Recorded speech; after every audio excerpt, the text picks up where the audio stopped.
साधक थे महाराज जी, एक साधक थे। उन्होंने अपने गुरु महाराज की आज्ञा से अष्टादशाक्षर गोपाल मंत्र का पुरस्चरण किया, जप किया। और महाराज जप भी उन्होंने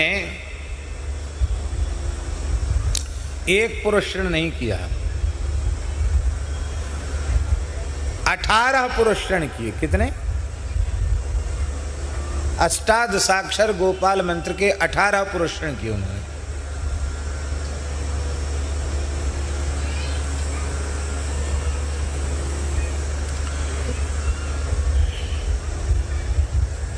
भगवान का प्रत्यक्ष दर्शन नहीं हुआ तो बड़े निराश हो गए। बोले अरे भाई कोई अनुभव भी नहीं हुआ, इतने दिन से लगे हुए हैं। वो भी काशी में रहकर किया उन्होंने, काशी में। ब्राह्मण देवता थे, पढ़ने गए थे, संत की कृपा हो गई, गोपाल मंत्र मिल गया, अनुष्ठान में लग गए। 18 पुरस्चरण के बाद जब कोई अनुभूति नहीं हुई तो वो बड़े निराश हताश हो गए, अपने घर की ओर जाने लगे। सत्य घटना है ये। वो पैदल जा रहे थे तो उन्होंने क्या देखा कि एक व्यक्ति पेड़ के ऊपर चढ़ा है लकड़ी काटने के लिए, और उस लकड़ी काटने वाले की, वो पेड़ के नीचे थोड़ी देर जाकर के छाया में बैठ गए। वो लकड़ी काटने वाले से कुल्हाड़ी छूट गई और ऊपर से ही नीचे गिर गई। तो उस व्यक्ति ने कहा कि ब्रह्मचारी जी, हमारी कुल्हाड़ी ऊपर थोड़ा बोणाना, ऊपर उठाना कुल्हाड़ी। उन्होंने कहा तुम कहाँ ऊपर पेड़ पर चढ़े हो? हमको पेड़ पर चढ़ना आता नहीं है। पेड़ से उतरो और ले जाओ अपनी कुल्हाड़ी। बोला नहीं, अब इतने ऊपर से हम फिर नीचे चढ़ें, फिर कुल्हाड़ी लेके ऊपर जाएं। आप थोड़ी कोशिश करो ना, ऊपर ऐसे हाथ करो। तो ठीक है। तो उन्होंने कुल्हाड़ी ऐसे ऊपर किया। उस व्यक्ति ने ऊपर से ही अपना हाथ लंबा किया, उसका हाथ लंबा होता चला गया और उन ब्रह्मचारी जी के हाथ से कुल्हाड़ी लेके फिर अपने ऊपर ले लिया उसने। भगवान, इतने दिन 18 पुरस्चरण गोपाल मंत्र के किए, तब तो कुछ दिखा नहीं। ये हमसे ज़्यादा सिद्ध तो ये लकड़हारा है, लकड़ी काट रहा है, बड़ा भारी सिद्ध है। तो वो उतरा नीचे, बोले भैया हमने तो इतने दिन वेद पढ़ा, व्याकरण, न्याय, जाने क्या क्या पढ़ा, और फिर सब छोड़ के अनुष्ठान में लगे, लेकिन हमें कुछ भी अनुभव नहीं हुआ। तो तुमने कौन से मंत्र का अनुष्ठान किया है, जप किया है, जो तुम इतना लंबा हाथ तुमने ऊपर से ही कर लिया? उसने कहा ये तो सामान्य बात है, हमारे पास बहुत चमत्कार हैं। ऐसे तमाम चमत्कार उसने दिखाए। ये सब कैसे? बोले मेरे पास एक छोटा सा मंत्र है, श्मशान में बैठ के जपना पड़ता है इतने दिन तक, और बस तत्काल मसान जग जाता है, मंत्र की सिद्धि हो जाती है, फिर तमाम चमत्कार शुरू हो जाते हैं। बोले अब ठीक है, हमको मसान वाला ही मंत्र दे दो, गोपाल मंत्र में तो कोई शक्ति है नहीं, मसान वाला मंत्र ठीक है। तो ठीक है, आपकी इच्छा है तो ले लो। मसान का मंत्र दे दिया और कहा देखो डरना नहीं,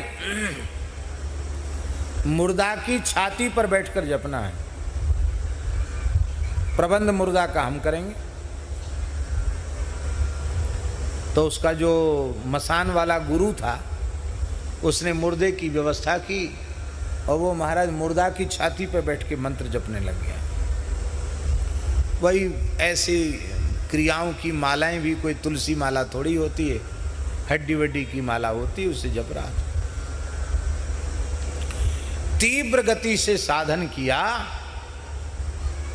तो स्मशान का देवता वहां उपस्थित हो गया। ओ बहुत तेज, एकदम एक विलक्षणता प्रकट हुई और लगा के पीछे कोई शक्ति प्रकट हो गई। कहा मैं बहुत प्रसन्न हूँ, वरदान मांगो।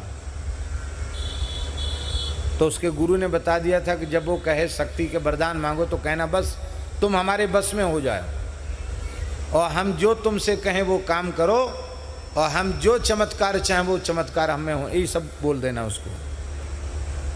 वो फिर शक्ति तुम्हारे अधीन होकर काम करेगी। ठीक। तो उसको याद आया कि गुरु ने कहा था कि शक्ति सामने आएगी, पर शक्ति सामने क्यों नहीं आ रही, पीछे क्यों खड़ी है? तो उन्होंने कहा भाई तुम पीछे क्यों खड़े हो, आप आगे आओ, हम दर्शन करना चाहते हैं आपका। उसने कहा कि भाई तुम अपना वरदान मांग लो, हम आगे तुम्हारे नहीं आ सकते। क्यों? बोले तुमने गोपाल मंत्र का जप किया है, इतना तेज, इतनी शक्ति तुम्हारे भीतर आ गई है कि मैं तुम्हारे सामने पड़ूंगा, तुम्हारी दृष्टि पड़ते ही जलकर भस्म हो जाऊंगा।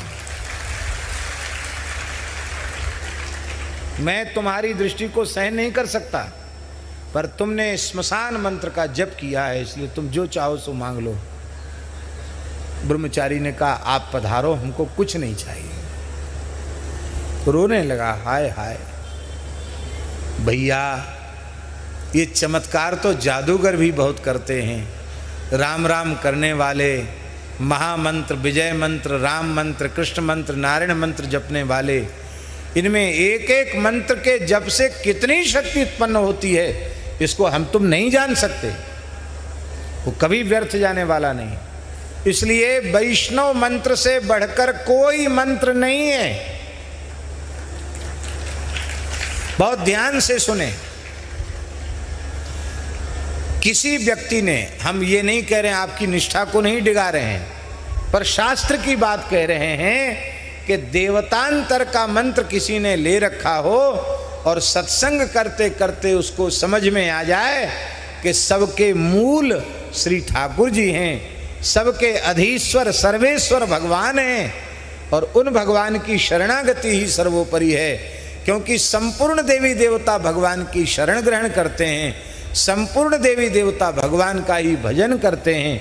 ये बात समझ में आ जाए, और समझ में आकर फिर किसी वैष्णव सद्गुरु की शरण में जाकर वो मंत्र ले ले, तो उस देवी देवता की दीक्षा के त्याग का दोष उसको नहीं लगेगा। क्योंकि जिस देवता की वो भक्ति कर रहा है, जिस देवता के मंत्र का जप कर रहा है, वो देवता भी तो भगवान का ही मंत्र जापक है। उसमें भी जो अपने उपासक की कामनाओं को पूर्ण करने की शक्ति आई है, वो भगवान की कृपा से ही आई है। इसलिए देवतांतर का मंत्र लेने वाला वैष्णव मंत्र ले सकता है, किंतु वैष्णवी दीक्षा लेने के बाद फिर इधर उधर भटकना नहीं चाहिए कि हम तुमको अमुक मंत्र दे देते हैं, इस मंत्र से तुमको अमुक चीज प्राप्त हो जाएगी, अमुक वस्तु प्राप्त हो जाएगी।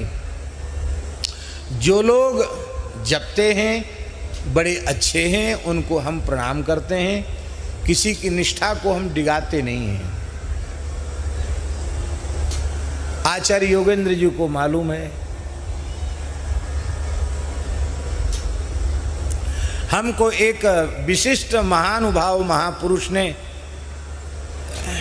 एक ग्रंथ दिया,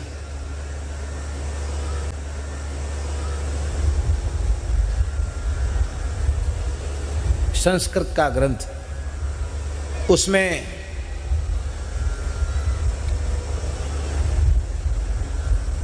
विशेष रूप में भगवती पराम्बा श्री विद्या की उपासना का ही वर्णन था,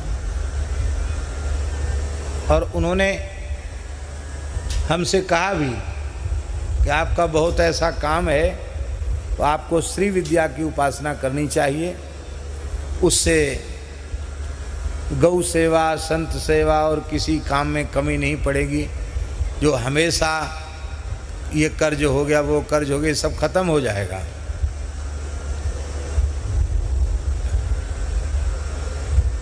कोई महापुरुष कृपा करें तो कृतार्थ होना चाहिए, लेकिन हमने तो केवल सुन ही लिया।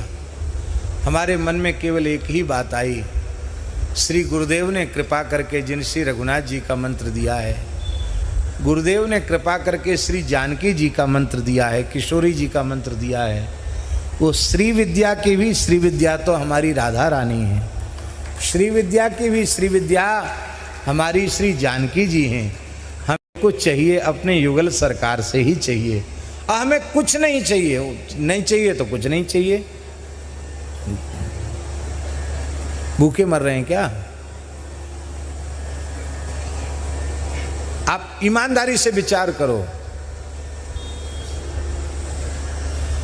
छटाक भनाटक फांकने लायक साधन नहीं है, 2-2 3-3 बार भोजन कर रहे हैं। क्या कमी रखी है ठाकुर जी ने? फिर हम इधर उधर भटकें क्यों? हमारी वृत्ति श्री राम कृष्ण नारायण के चरण कमलों को छोड़कर और कहीं जानी नहीं चाहिए।